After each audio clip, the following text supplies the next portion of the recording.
When he was younger, he wasn't as dedicated as he is now. Of course, as a young child, you see the interest in the game and the curiosity, but we can't always tell the future. So you can see potential. So you hope that that potential will grow into something. Yes. So yes, there was potential, but with development, you'd hope that you'd get as good as it is now. Yes.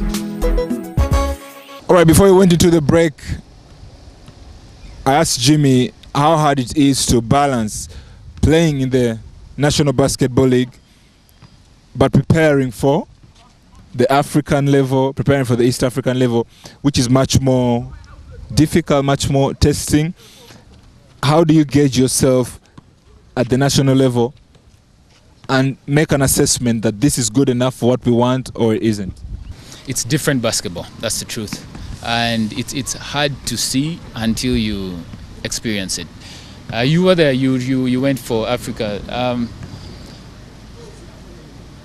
It's difficult. Well, we do not really turn on and turn off, but we have to understand what we need to win games here, and that's what we try to do.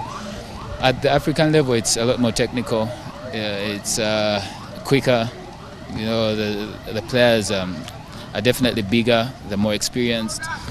So how we play there is a bit, of course, different from here. That style of play is hard to do here at home. You have to prepare in a certain way, which we unfortunately do not do. But yeah, that's really about it. It's two different things. We don't turn on, but towards the tournament we slowly adjust back to it. Yeah. And as a player, Jimmy, you've always looked comfortable at that level. You looked comfortable at that level in the last 2-3 years. Are you surprised that you've been able to go from Kaboja to the Knight Riders to UCU to Power and to be able to hang with some of Africa's best players and hold your own? Do you sometimes have to pinch yourself, and you always knew you had it in you to get this far? Well, it's two things. It's one thing to be a dreamer, and try to chase your dreams. So at first, my first experience in 2015 was difficult.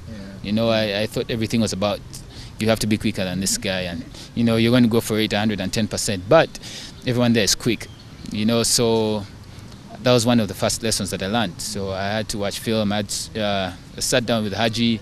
He showed me a number of clips.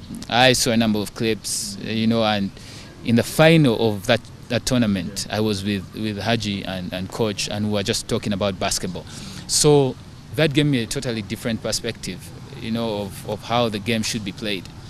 And that's when reality started to kick in. You first of all have to accept, you're not ready. Then from accepting you're not ready, what do you have to do to be ready? So that was it. And after studying how those guys play, went with coach. I think that was his first time as well. We had to make certain adjustments, and not just me. I think generally as a team, we've played better over time. If you look at Team Uganda, if you look at the City Oilers, I think we've grown just because of experience. Yeah.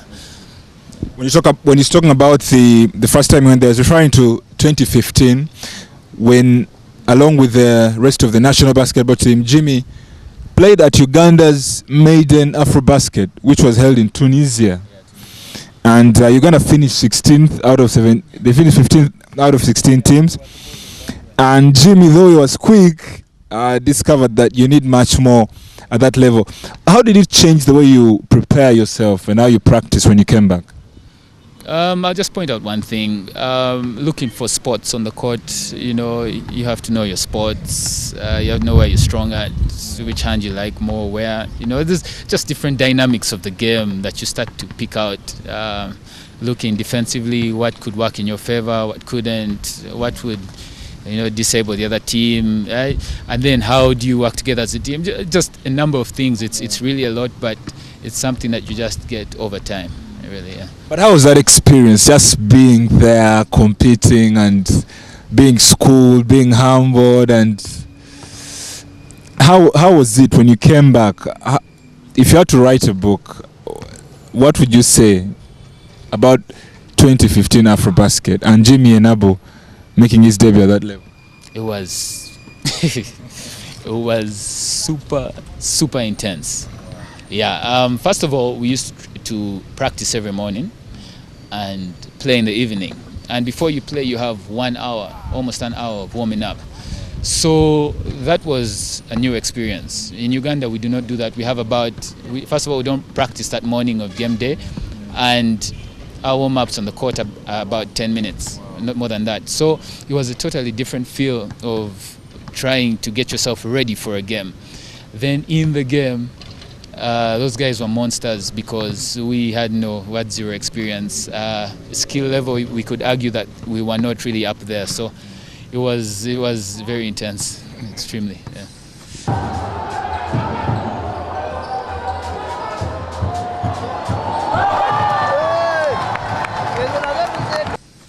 And is that how a serious basketball player should practice and on a regular basis? Would you say that if you really want to be comfortable at that level, is that what it calls for? Yes. They say practice makes perfect. So I think it's the same thing that many of the professionals, look at when they are going for basketball games or when they are preparing for basketball seasons. You have to prepare yourself. You have to prepare mentally, physically, in every way that you possibly can. So it's something that they do consistently, definitely more than we do in our league here. So yeah, and that's what sets them apart. So you basically can't be shooting like though your teammates are shooting right now. You get a cup of tea, pull a chair, and then shoot. Like at that level, no one is going to give you that kind of space, right? No, not at all. At that level, it's different in all aspects. Some of the drills, like right now, if you look at the drill they're doing, looks like they're doing form shooting, right? Form shooting is good, but they sometimes take it a notch higher. You have to challenge the way you react, the way you think. So it gives you more of a game feel. And those are most of the drills that they do. I'm not trying to say anything about what Coach Mande is doing right now, but I'm just trying to paint for you the picture. Because I'm aware, I came across this. A great coach said that taking 30 intense shots is better than taking 100 lazy shots, because you're never going to get that in a real game. You won't. You will not. You will not be open for more than a second. If you're open for more than a second, then it's probably by design, or exactly, yeah. Or people don't care. Like let him shoot. That's when you'll be open, yeah. Or if the defense is just crappy, but it's very unlikely that you'll be open for more than a second, yeah. And as you said, practice makes perfect. So if you're practicing to shoot it lazy, you'll be perfect at that in game situation. You are always quick, but being quick doesn't necessarily mean intense. Game intensity at the highest level. Who helped you adjust? Who helped you make that adjustment? I mean, apart from your personal experience, once you came back and you had to get better, who did you talk to and say, I need to find a way around taking the next step, being able to be at this level, but also because confidence matters. I mean, when you bring a ball down, good defenders will tell, Jimmy is going to cross me over, or he doesn't have the handles. Give you a little bit of pressure and they see you quickly. How did you adjust once you are exposed like that, and who helped you go through that? We unfortunately in Uganda we do not have too many trainers, so you kind of have to do it yourself. Exactly, you have to figure some of these things out. Luckily on our team we have people like Coach Mande, Coach Andrew, Haji. They will say so much, but in terms of doing the actual thing, I had to do it on my own. I'll only pick what they can say, and the rest I have to watch film, a lot of film, to actually see how some of these things are done.